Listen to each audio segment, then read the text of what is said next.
Good morning, motherfucker! Bagong katarantaduhan na naman. So dahil ako ang teacher nyo for today's video, wala tayong gagawin ngayon. Nice one! Okay ba yan? Okay, nice one. Meron ako yung kwento sa inyo. Ano yun, sir? Alam nyo ba itong si Pipito tsaka si Pipita, nakita ko nung isang araw, nagde-date. Issue. Puta, may pa-holding hands pa yan. Puta lande. Samantalang ako, nung mga ganyang edad nyo, pinoproblema ko kung paano ako magkakaroon ng superpowers. Ay, grabe si totoo sir. yan. Samantalang kayo, lumalablight na. Tang ina, sana all. Tapos yung mga ganyang edad ko, arts lang ako nun. Drawing lang mga pinoproblema ko sa Hindi, buhay. magaling ka pala mag-drawing, no?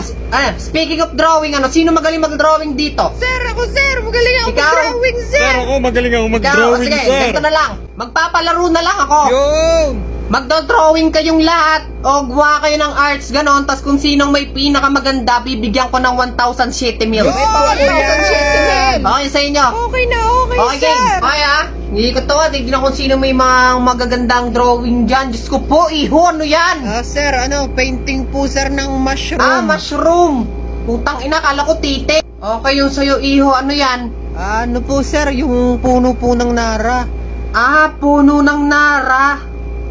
Diyos ko, kala ko naman broccoli. Sir, broccoli ba Sige, yan? ayos na yan. Check ko doon. Abahoy, bornok. Ano yan?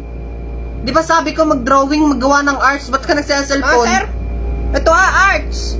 Di ba pwede yan? Tingnan mo kung paano siya. Hindi naman to laro eh. Ganito lang yan, no?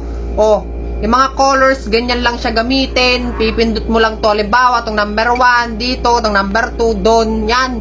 Ganyan lang siya laruin, sir. Arts yan. Pasok yan. Tsaka hindi lang yan bansa ganyan, sir. Marami ka rin pwedeng pamilihan dyan. Maraming teams. May mga anime, mga cartoons, mga salam na showme. Ba? Ganon. Ayos yan ah.